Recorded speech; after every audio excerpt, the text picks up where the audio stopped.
Hello guys, what's up? It's Punchachewy here, and today I'm going to show you the best defensive ways and layouts for your bases in PvP and survival mode. I'm going to hop into edit mode here just so everything clears up a little bit for you guys. So the first thing to know is how PvP works. You get 1 star when you destroy the enemy's command center.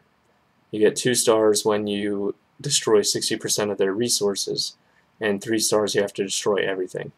So basically what you want to do here is make a square of your walls and put your command center in the center of it, and as many resource depots as you can see here.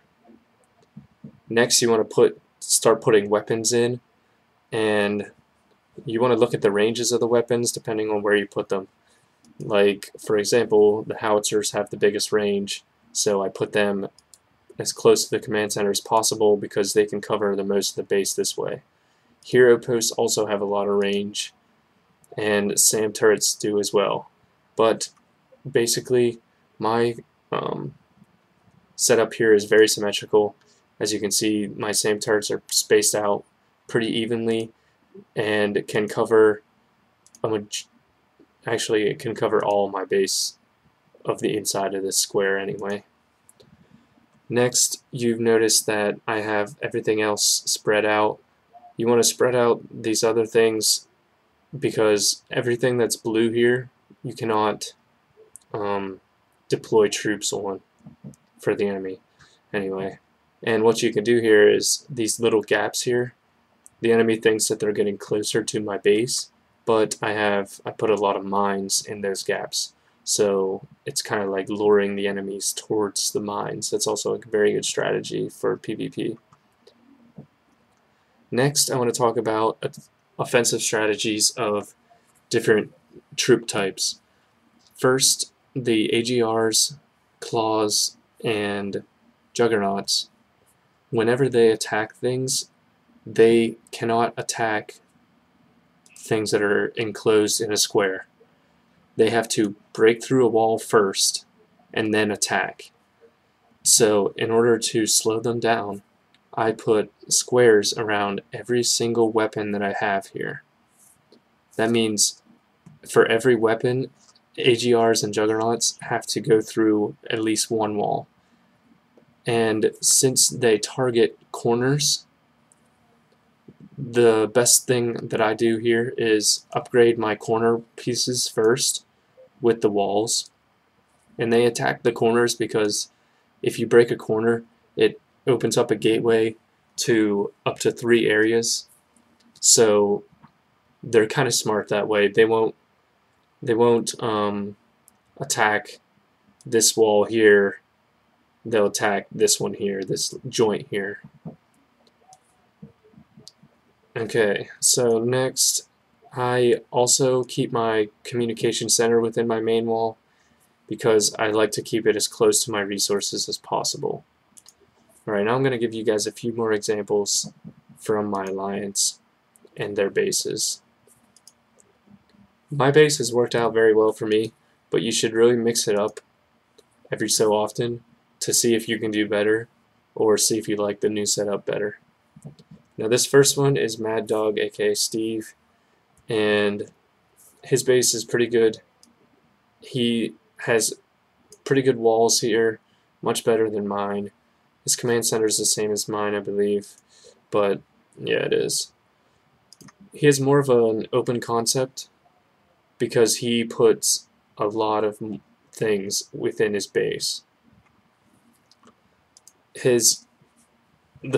Another strong point of his guns are like maxed out.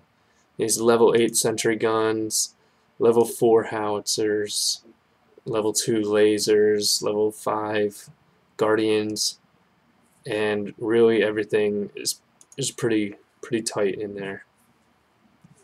Next I'm gonna have a look at Custom Spoons, aka Spoon Man, from the Soundgarden song. That's what I like to call him. And his base is set up to prevent attacks from Ghost, because Ghost's gunship is very popular now, and you see a lot of offensive strategies using the gunship, including mine, because it's really overpowered and awesome, and I have a feeling they're gonna nerf it, so I still use him for now. His setup here is a lot different than everyone else's.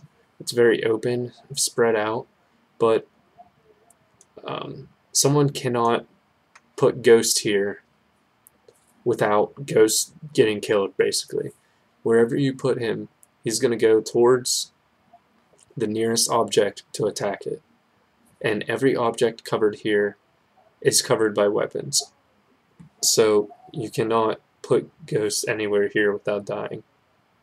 Even though once you go in the gunship, which only could take a split second, you can't, even if you die, it won't kick you out of the gunship. But a lot of people won't do it because they don't want their Ghost to die for the next PvP match. Unless they just buy a bunch of Celerium, and then I guess they can get away with that. And finally, JBGame here, aka Zeus, aka Tony, his base is ridiculous. His walls are ginormous, and his defenses are pretty well knit too. Basically, he can pretty much have everything here because his command center is level 10. So his walls are level 9 and level 8, all of them. So that's pretty impressive. I think a level 9 upgrade, it costs 1 million of each resource just to upgrade one of them, but I'm not sure. He also has the ability to use 3 howitzers and 3 laser turrets and 3 hero posts. So there's a lot that he can do that other people can't. Basically, when people see level 10 command centers, they pretty much run. I know I do.